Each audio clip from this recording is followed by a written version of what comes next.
conversations have been really seasoned with this idea, man, what the world needs is the church to be like Jesus. I'm desperate for that. And he was like, what is Jesus like? Well, Jesus serves. Jesus serves. Jesus is humble. Jesus is also strong when he needs to be strong. But he's strong for the weak. He's strong for the broken. He's strong for the weary. He's finding the one and bringing it back to the 99. He's welcoming the stranger.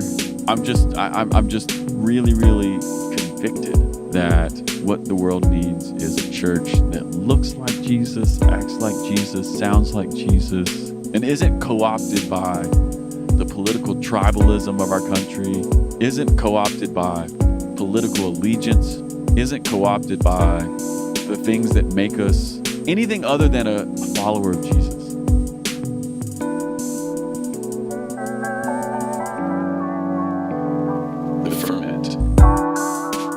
You're listening to the Ferment podcast, conversations about worship and transformation. Today we have another edition in our conversation series with Adam and Heather Russell, sharing pastoral insights from the first 6 months of this crazy year, 2020.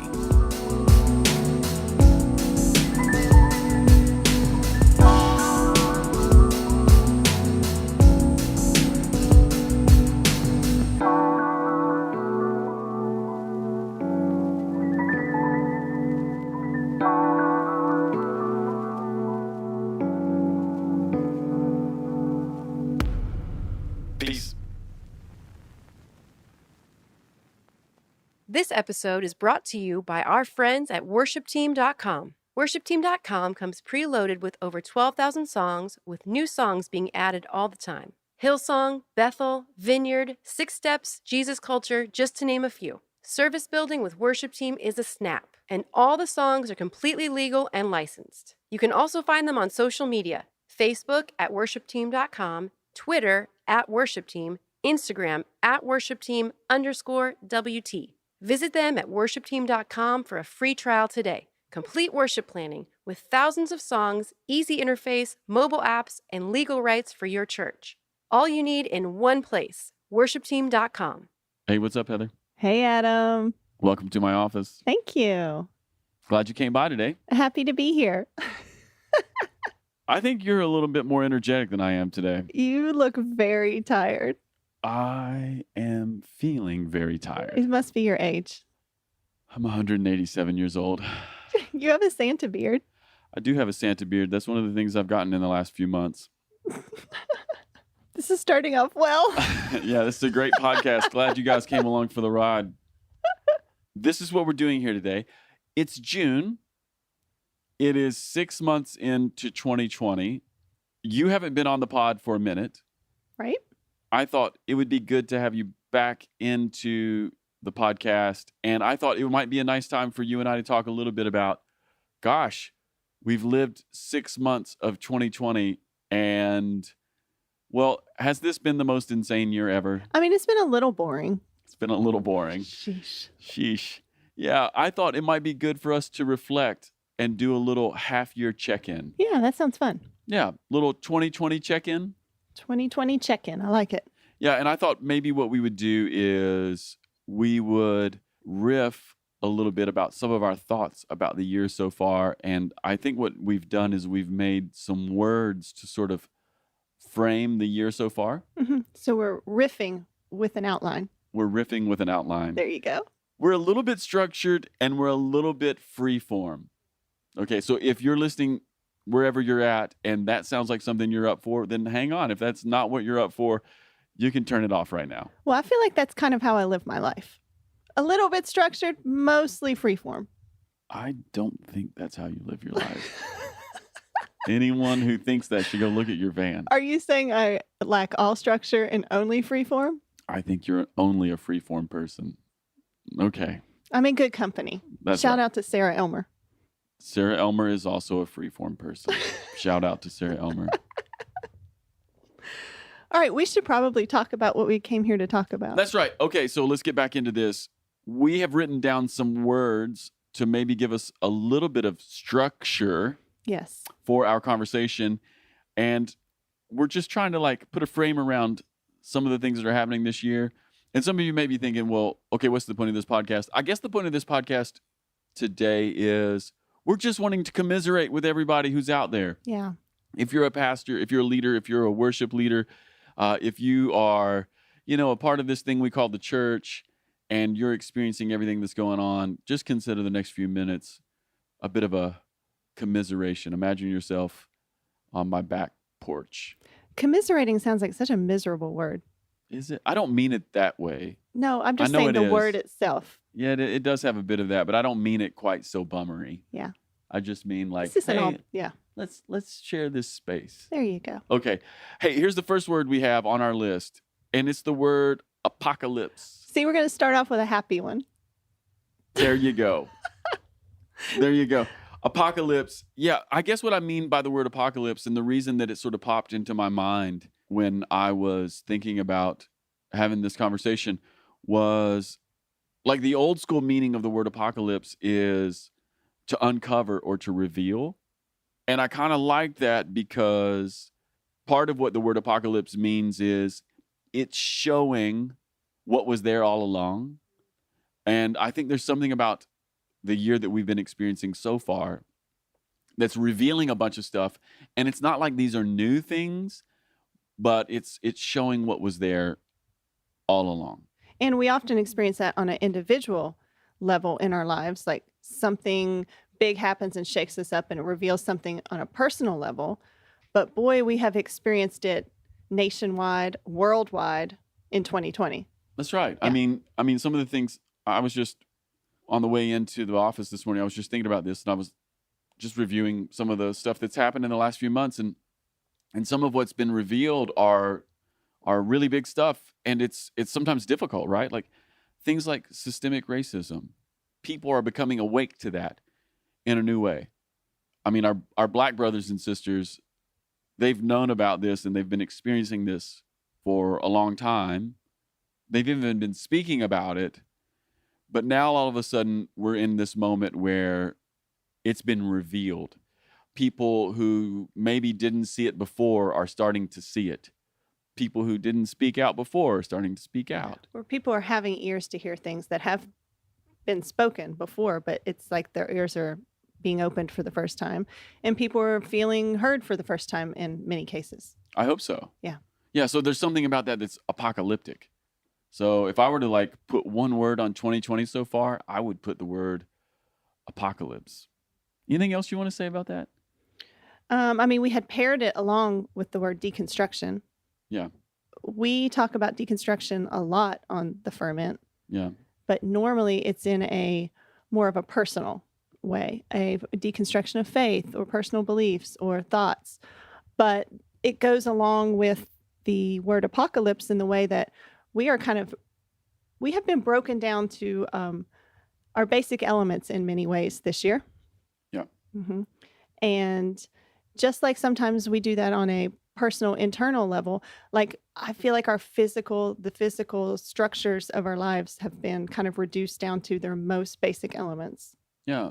What we were talking about right before this podcast started was sort of this idea that what was happening to individuals for the last maybe 5 or 10 years, Yeah. especially in the area of maybe deconstruction, it seems like that's become society-wide now.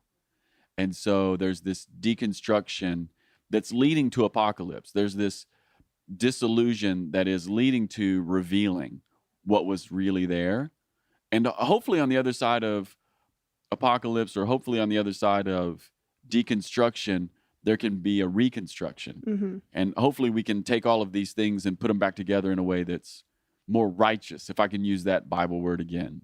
Yeah, because the deconstruction process that leads us to the apocalypse of revealing things and noticing things and seeing things, it leaves us open to new thoughts, new experiences, new moments. And we've seen that on a big spiritual, huge level, but also in really practical levels, like our time and how we spend our time and what we've put value in. Yeah. Those things have been revealed. Yeah, that's right. One apocalyptic thing that's happened in our family is we realized how much time we were spending running kids around to soccer, right? We end up talking about this a lot. We do. It's a thing. I think it's just our life stage. Yeah. That's what you do. You talk about your life stage. But there's all of these apocalyptic moments. And one of the things I had written down as well was we're waking up to how fragile our world is.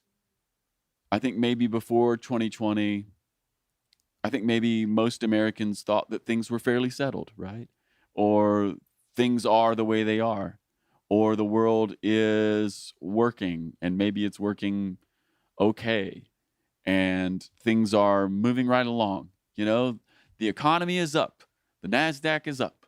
The Dow Jones is up. It's just up and to the right, up and to the right, up and to the right. And then all of a sudden, you have a coronavirus that comes in, and the coronavirus literally doesn't care about the NASDAQ. And it just got crushed, right? It was wild. And then it, maybe it's trying to make a rebound, but then it can drop a bunch of points in one day. All of a sudden, people who have always had a job don't have a job. All of a sudden, people who had always paid their bills are wondering, how am I going to do that? We've been talking to people at our church, like good people, solid people. And all of a sudden, we're all kind of waking up to how fragile life is. Yeah.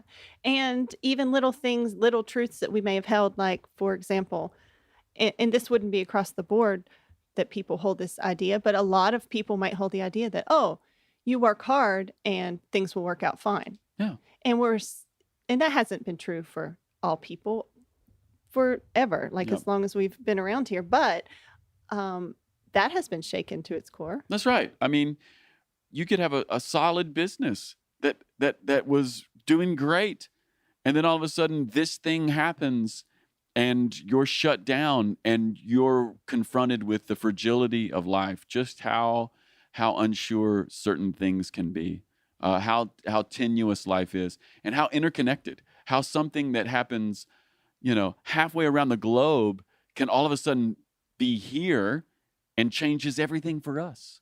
I think that's another thing that's revealed. Our globe is so connected. The things that happen in China, they're not divorced from us.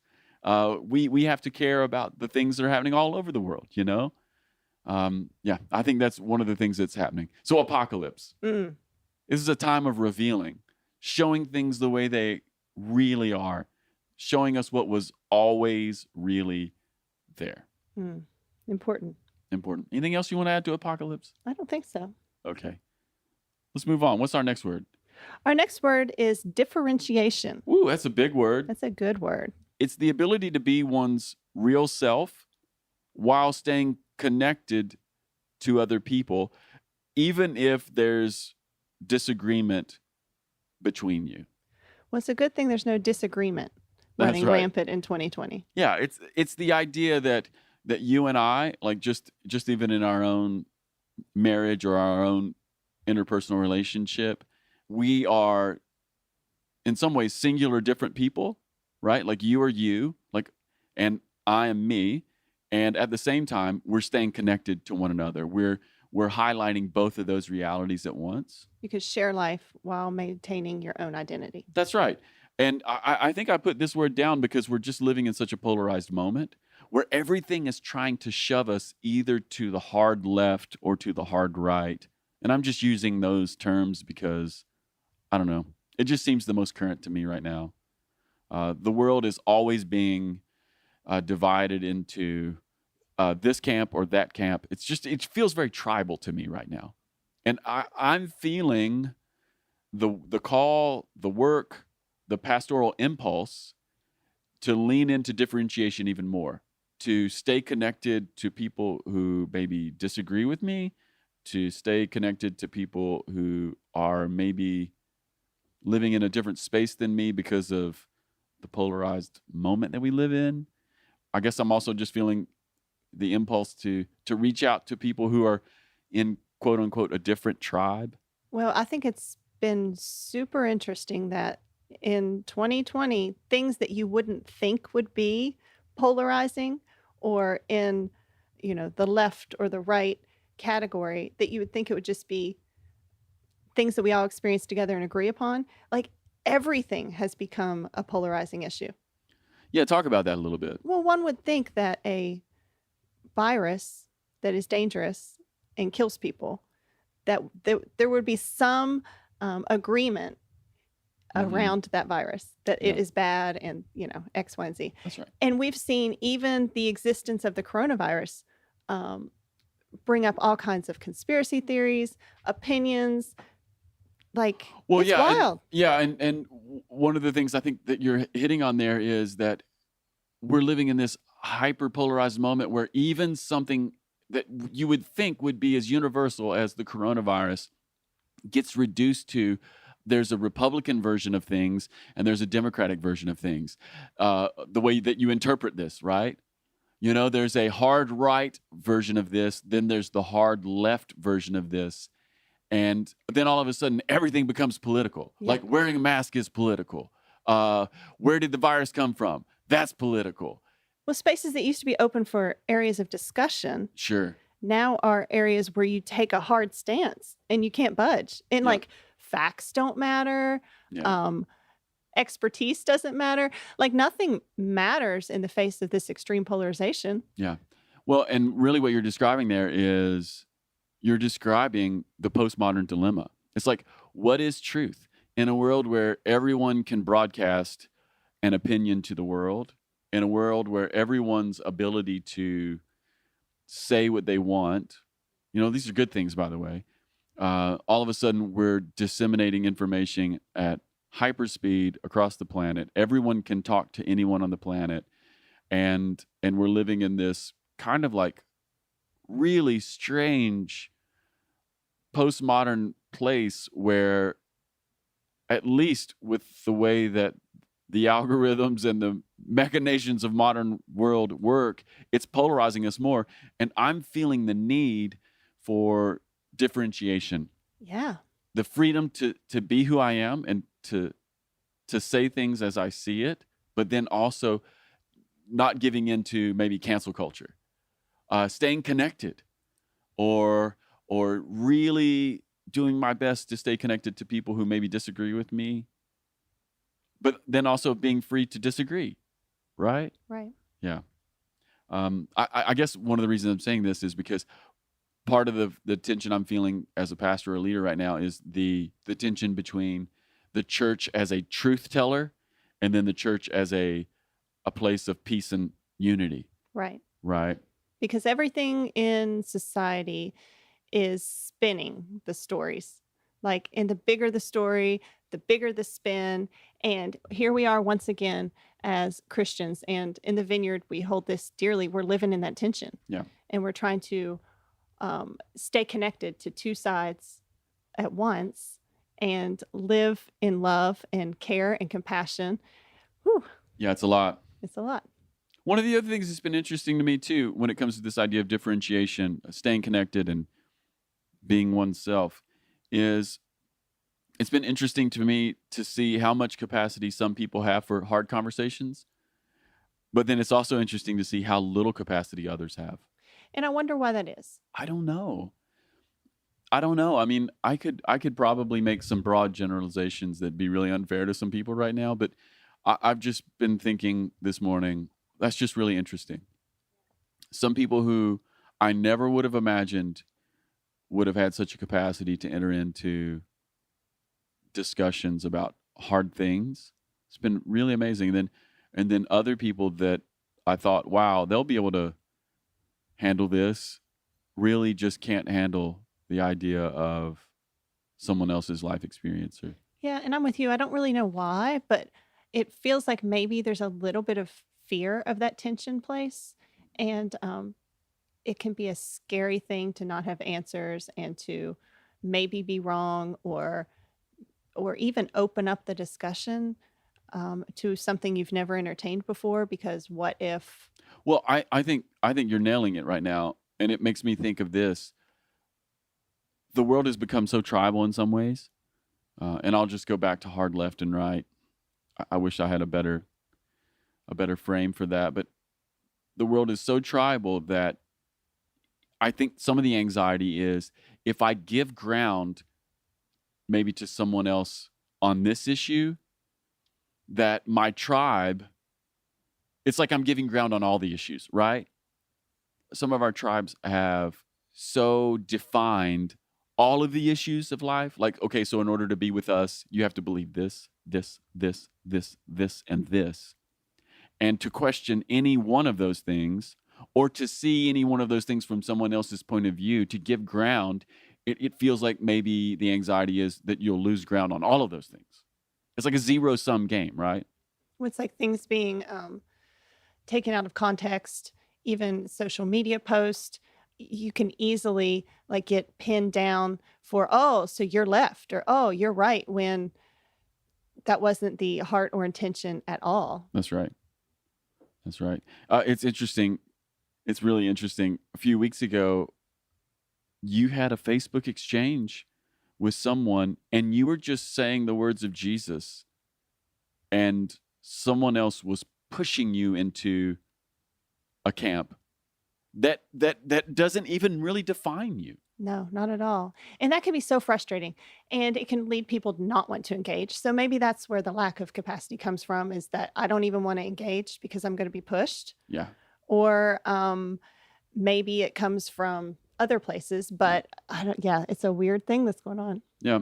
Yeah. So differentiation. I think that's maybe Staying true to yourself. One of the calls of the day. Staying true but connected.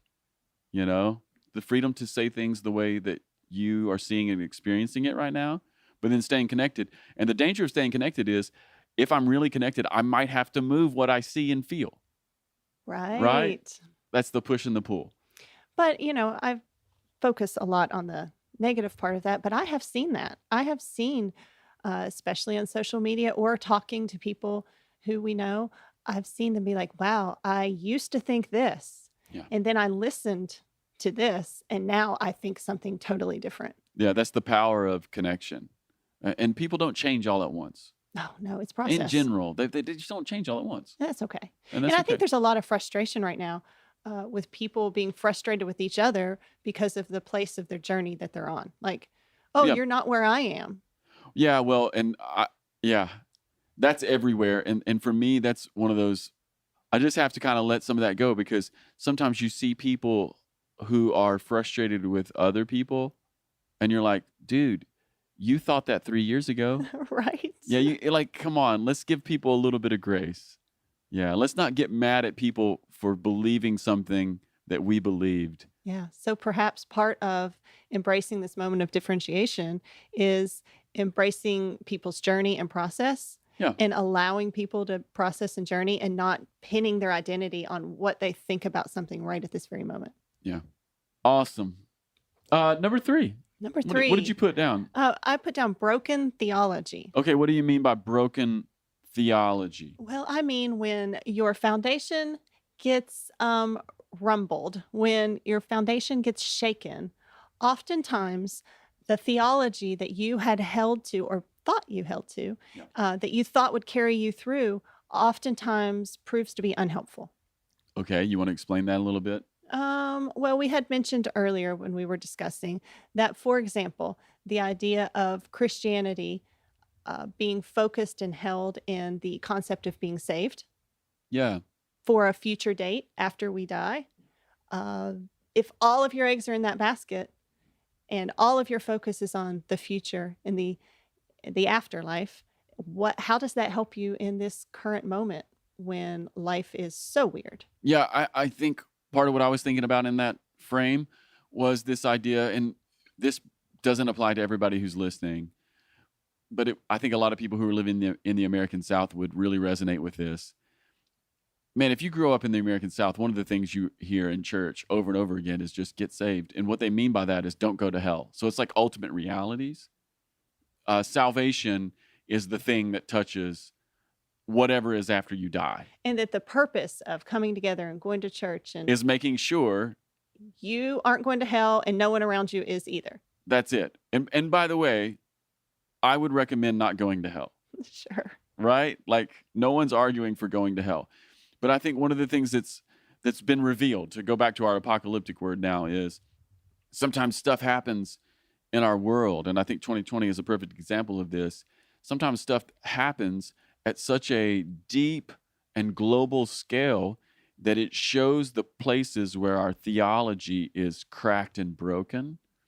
And I think one of the things that's been really profoundly revealed for me is the theology of get saved it's so focused on something that's future and after you die that salvation doesn't mean anything for today.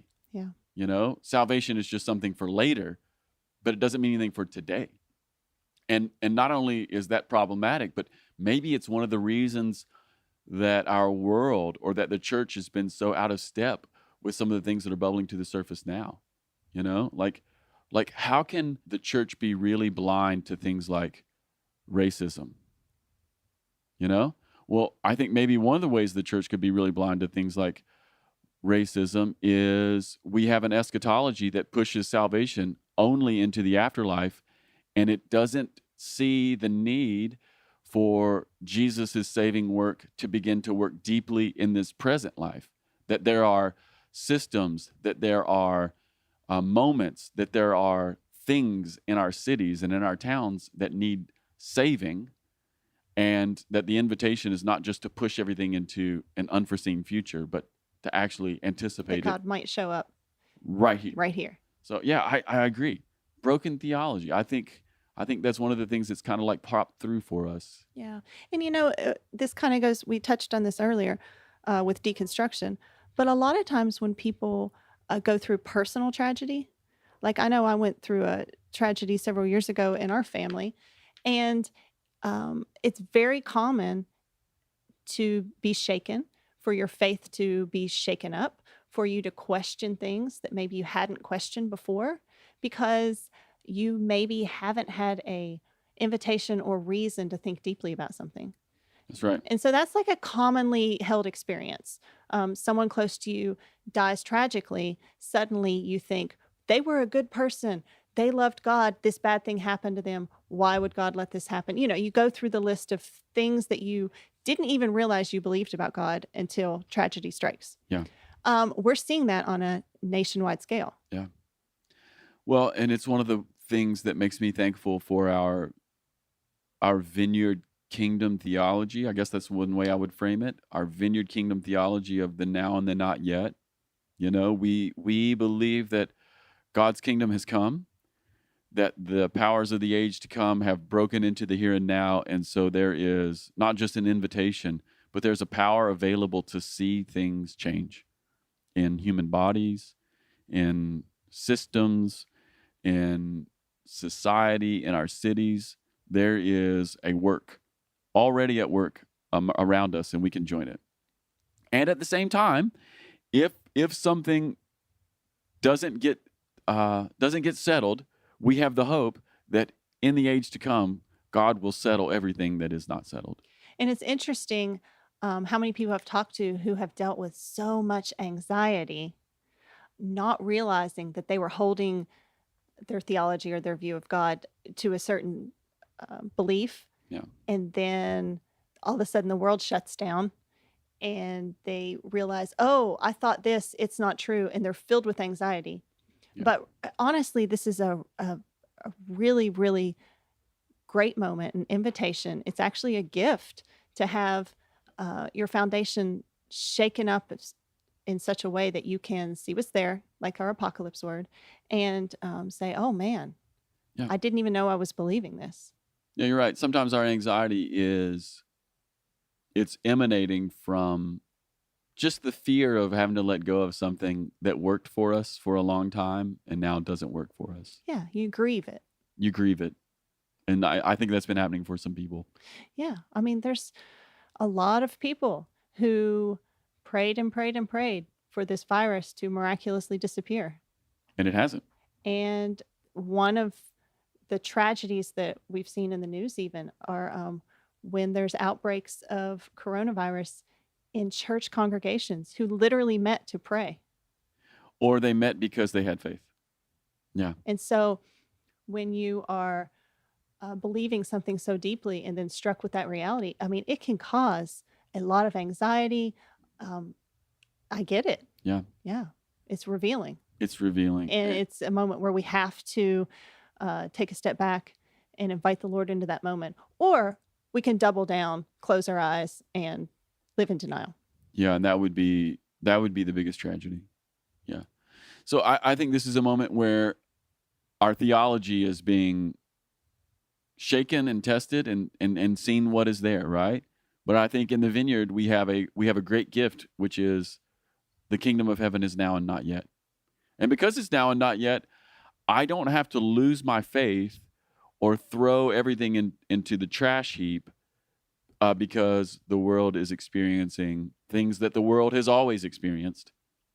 And all of a sudden, I find myself not exempt from the difficult parts of life. Yeah, well put. There you go.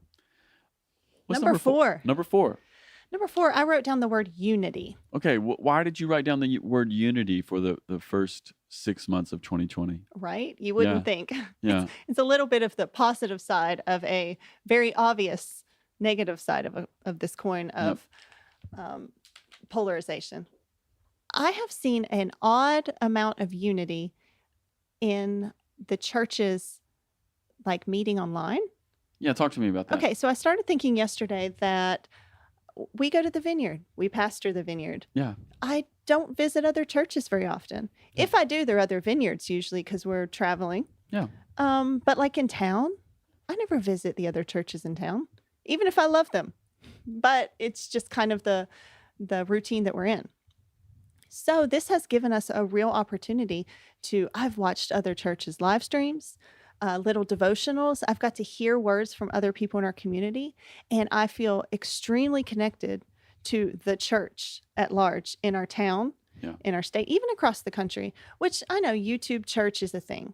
Yeah. And a lot of people do that, but it's been even a little bit different seeing our local other churches do live streams and live prayer meetings and devotionals. I don't know. It's been a real sense of unity there. Yeah, one of the things that we've done the last few weeks is just invite local pastors to come in and film our Sunday services with us. I mean, I think it's been the best series we've done in forever. I do too. I mean, I think it's been beautiful. Beyond just the gospel words that some of these men and women have been sharing with us, I've just loved the chance to at least try to demonstrate to our church and then to the city that there's one church in Campbellsville. There's one body of Jesus here, many locations, but yeah, you're right. There's been something about this moment that has allowed us to have a view into other people's faith expression. Yeah, and suddenly and to be touched by it. Yeah, and suddenly the little things that maybe we don't agree on or hold the same. Like, okay, we observe communion differently. Yeah. Like suddenly that doesn't matter. And you're like, oh man, we're all in this together. Yeah. That's a great moment.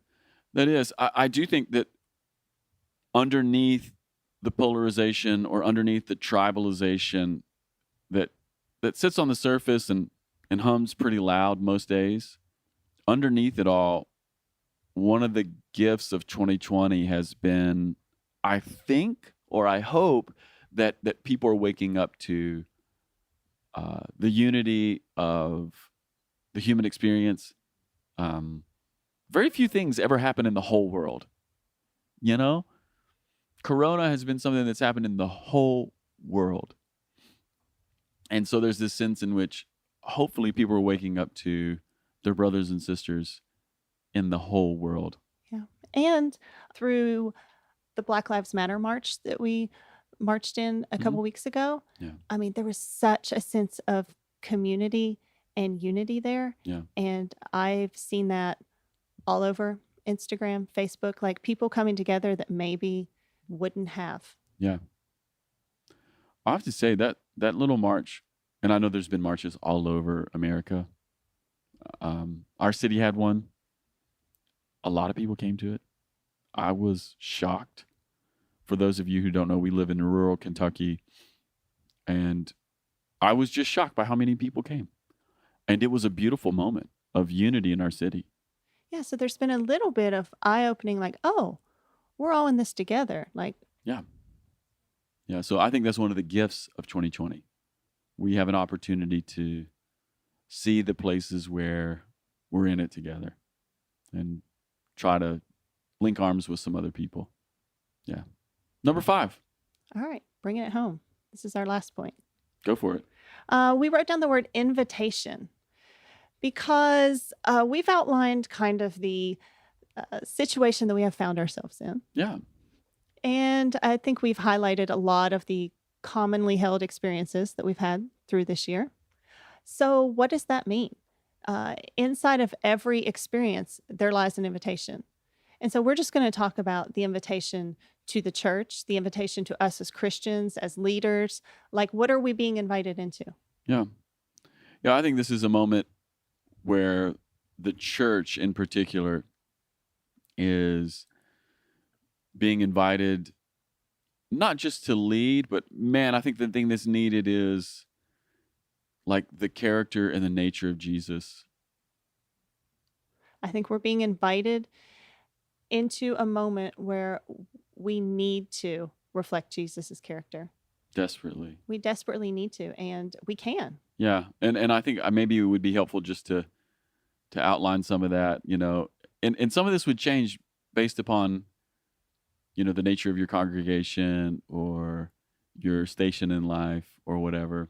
But I just know for us as, white pastors in Kentucky, like part of the invitation for us is to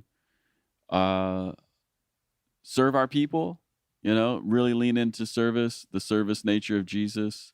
But then also part of the invitation that I'm hearing is the invitation to listen to my Black brothers and sisters in a brand new way.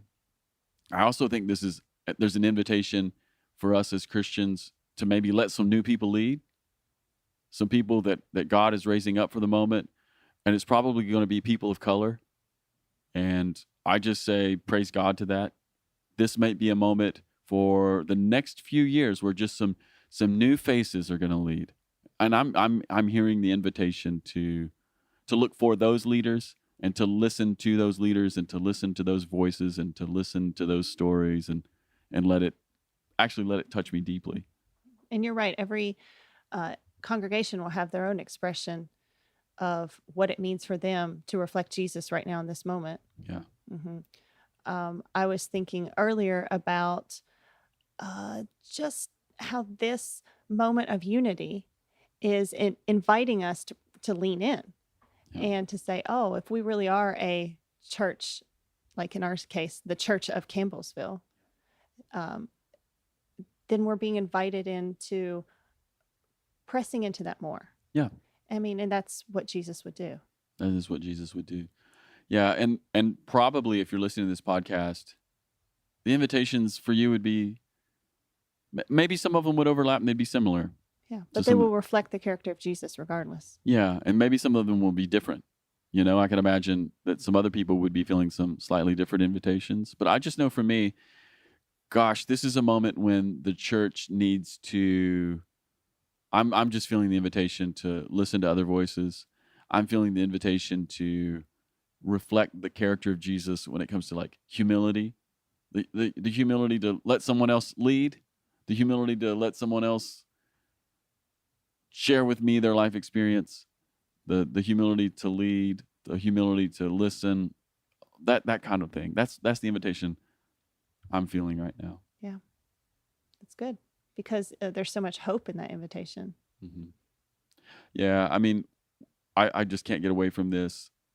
So many of my conversations have been really seasoned with this idea.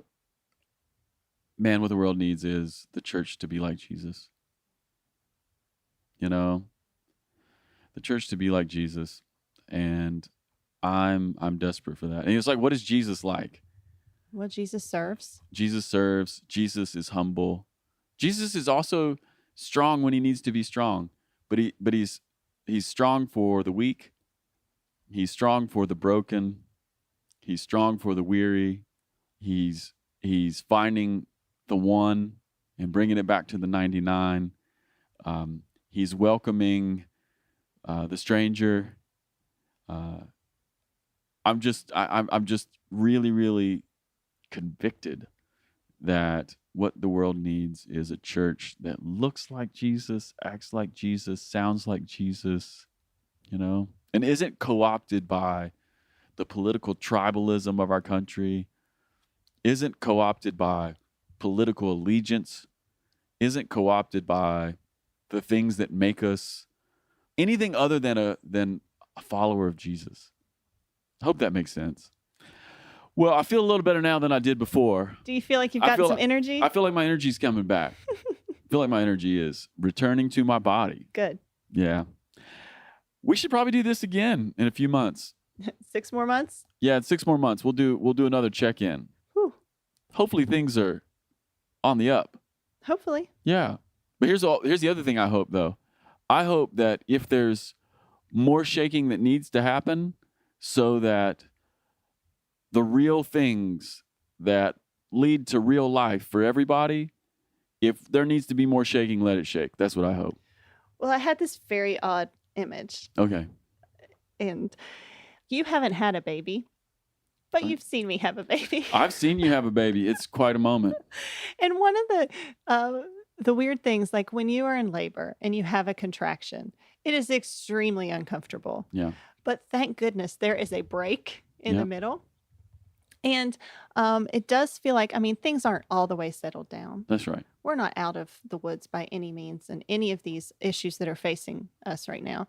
But it does feel like things are kind of lessening for the moment, so we can catch our breath and maybe pay attention to some of the things the Lord is saying to us, Yes. so we can be in a good position if the shaking shall return. I think it's going to. Yeah. I think it's going to. Man, that's a brilliant image. I didn't know you were going to share that. That's a brilliant image. Maybe we've experienced a contraction or two. Maybe the moment we're in right now, and of course this might be different depending on where you live. Right. But This maybe is where we are. Things are starting to open back up. It feels, a little tense still, Yeah. but there's But people weren't shutting their home like they were. That's right. But maybe this is an opportunity to gather strength, to do the work, and to get ready for the next To contraction. reposition ourselves. Yeah. I think that's a good word. I think we'll end on that. All right, everybody. Peace. Peace.